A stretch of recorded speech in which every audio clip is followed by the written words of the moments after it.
Salam dan hai, ini SM dari Sabahat Media. Kembali lagi untuk buat tech review.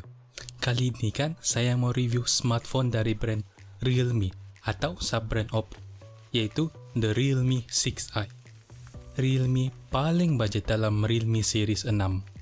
Barisan series Realme 6 nih memang pentingkan kelajuan dan juga harga, sehingga yang paling murah pun sesuai untuk main game dalam budget. Realme keluarkan phone ini dengan harga official Rm699 untuk yang 3GB RAM, 60GB storage, dan Rm899 untuk 4GB RAM, 128GB storage, seperti yang di depan saya ini. Siapa-siapa yang berminat, saya akan bagi link di bawah untuk harga yang paling latest. Macam biasa, saya akan review berdasarkan 5 kategori, dari desain, display, performance, kamera, dan juga bateri. Adakah phone ini phone budget yang terbaik untuk main game? Jom kita tengok intro.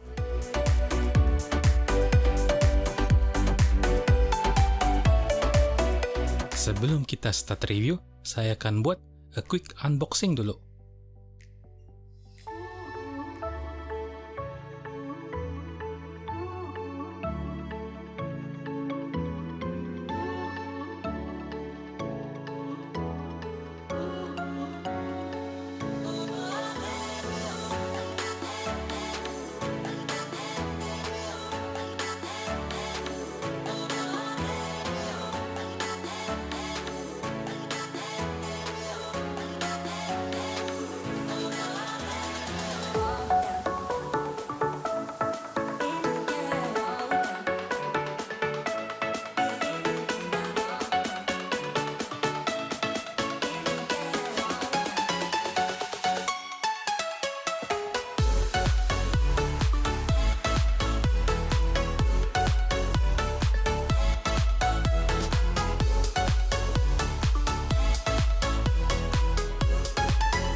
Yang pertama sekali kita akan tengok ialah dengan desain.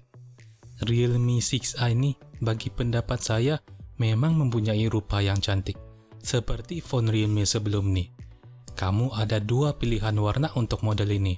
Warna hijau seperti warna green tea atau warna putih yang lebih simple macam di depan saya ni.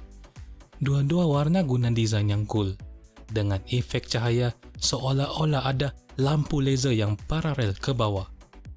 Bahagian belakang dan juga frame dibuat daripada plastik sejalah seperti yang saya sangkakan untuk phone budget macam ni. Di belakang ni juga kamu boleh nampak 4 kamera setup dekat kiri atas, 1 fingerprint scanner dekat tengah dan a simple logo Realme dekat bawah. Kita putar ke depan, kamu boleh sedarkan betapa besarnya screen phone ni dengan 1 droplet notch untuk selfie camera, button volume dan juga dual SIM card tray plus micro SD slot ada sebelah kiri, power button sebelah kanan. Dua-dua posisi button ni memang sesuai dengan size tangan saya. Di bawah pula kamu boleh expect ada USB Type-C port untuk charging, 1 speakerphone dan juga headphone jack. Size phone ni memang cukup besar sebab ada sukar sikit untuk penggunaan satu tangan. Tapi saya still consider phone ni slim dan tidak juga berat. Kalau mau unlock phone ni, fingerprint scanner dekat belakang memang cukup reliable, laju dan juga accurate.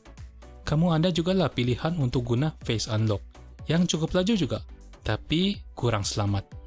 Overall design memang saya puas hati, especially untuk phone yang budget macam ni.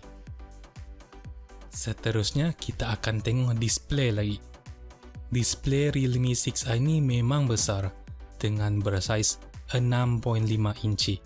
Ada notch yang kecil di atas dan bezel yang nipis dekat tepi. Memang bagi saya sesuai untuk main game. Display dia ini juga dilindungi oleh Gorilla Glass 3 Plus. Tapi malangnya display phone ini hanya support resolution yang rendah dengan 720p je. Lepas tu dengan pixel density yang rendah iaitu 270 ppi saja, memang saya serta-merta boleh kenal pasti resolution phone ni rendah sebab kehilangan ketajaman ataupun sharpness kualiti gambar, especially kalau tengok video. Satulah berita baik iaitu Realme sudah ubah suai lah dia punya UI dan juga OS supaya optimize dan sesuai dengan resolution 720p ni supaya tulisan tetap juga tajam dan juga jelas. Selain tu, warna dan keterangan ataupun brightness pun kurang memuaskan. Ini bagi saya disebabkan display ni hanya guna IPS LCD panel. Memang bagi saya susah sikit kalau tengok phone ni di bawah cahaya matahari, walaupun dengan brightness paling tinggi. Selain daripada size display phone ni, segmen ni bagi saya mengecewakan. Tapi pada masa yang sama, saya fahamlah mengapa Realme buat keputusan untuk guna display yang saya terangkan tadi. Yaitu of course, untuk jimatkan kos pada masa yang sama, pastikan phone ni berfungsi dengan laju. Sekarang, jom kita tengok performance lagi. Realme 6i ini guna chip MediaTek yang terbaru untuk phone mid-range, yaitu MediaTek Helio G80 atau G80 yang fokuskan gaming dengan harga budget. Yang depan saya ini juga guna 4GB RAM dan juga 128GB storage. Kamu ada juga lah pilihan yang 3GB RAM dan 64GB storage kalau mau jimatkan kos lagi, tapi ada korbankan sikit performance. Berdasarkan tes benchmark saya lah, marka Realme 6i ini tidak juga memberangsangkan. Tapi disebabkan resolution 720p je, phone ni perform dengan baik. Buka dan juga tutup apps dengan laju. Scrolling dengan smooth. Ada kadang-kadang juga lag sikit. Buka apps banyak-banyak pun, so far memang boleh handle dengan baik. Kalau part gaming, saya tes 3 game yang berat, yaitu PUBG Mobile, Call of Duty, dan juga Asphalt 9. So far, performance kalau main game memang boleh tahan. Kalau main PUBG, boleh handle grafik yang tinggi. Tapi Call of Duty je hanya boleh main di setting yang rendah. nasib overall experience main game masih smooth. Sekali-sekala aja boleh lag.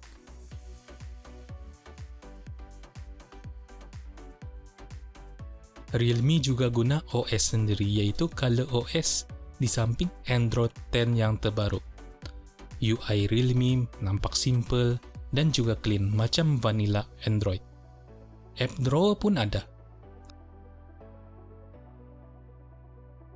Saya suka juga guna Smart Sidebar yang kamu boleh akses dari tepi sebagai shortcut untuk apps yang selalu kamu guna. Overall, performance Realme 6 ini bagi saya masih memuaskan. Oke, setiap smartphone sekarang memang tidak akan komplit dengan kamera. Realme 6A ini guna 4 kamera setup dengan susunan yang sama dengan Realme 5 yang dulu. Dari atas ada 8 megapiksel ultra wide lens dan 48 megapiksel primary camera, 2 megapiksel depth sensor dan paling bawah 2 megapiksel macro lens. Dengan kamera utama secara default akan tangkap guna 12 megapiksel, tapi kamu boleh juga sendiri ubah kepada 48 megapiksel. Kualiti gambar kamera utama bagi saya cukup bagus. Kontras yang baik dengan warna yang menarik, especially dengan pertolongan Realme Chroma Boost yang menaikkan saturation gambar supaya warna lebih pop.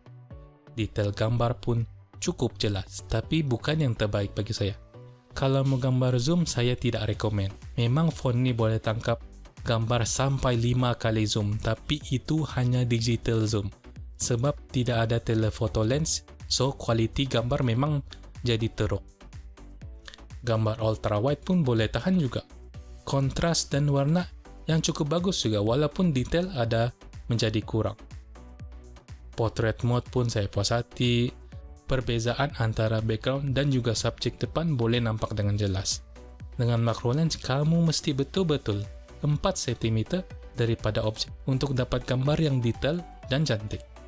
Kalau time malam, macam biasa, ada juga night mode. Night mode bagi saya mengecewakan. Tidak konsisten, noise yang ketara, dan detail yang hilang. Video recording dengan kamera phone ini saya rasa biasa sajalah, ada mengecewakan sedikit sebab kamu hanya boleh rakam sampai 1080p 30 fps saja. And stabilizer dia pun tidak berapa bagus. So saya recommend guna gimbal kalau kamu mau rakam. Next, kita tengok kamera depan lagi, yaitu droplet notch 16 megapiksel kamera. Dengan cahaya yang cukup, selfie memang nampak cantik.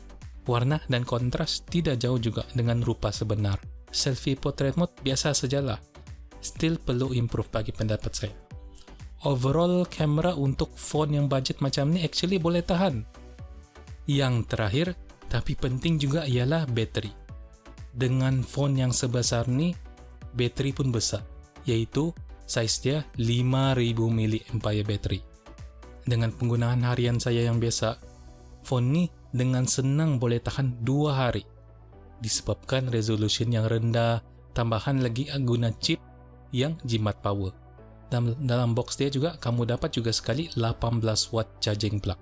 Upgrade lah daripada 10 watt dulu di Realme 5 dan juga Realme 3. Dalam tes saya, kamu perlu ambil masa hampir sejam lah untuk cas daripada kosong ke 50%. So, bateri memang puas hati. Tiada masalah langsung. Conclusion lah kan saya tentang Realme 6i ini. Memang saya kagum lah dengan apa yang Realme letak dalam phone yang budget macam ni. Adakah phone ni berbaloi untuk korang? Actually bagi pendapat saya, phone ni memang berbaloi lah. So especially kalau kamu fokuskan gaming. Tapi secara personal, saya rasa saya akan cari phone yang sekurang-kurangnya guna 1080p resolution. Itu pendapat saya sajalah. Kalau korang macam mana? Please let me know dengan komen di bawah. Itu sajalah daripada saya untuk review phone kali ini. Kalau kamu enjoy, tolonglah subscribe dan juga share channel saya. Jangan juga lupa tekan ikon loceng tu untuk terima notification for my next video. Kamu boleh juga follow saya di Facebook, Instagram, dan juga Twitter. Saya SM dari Sabahat Media. Signing off. Bye!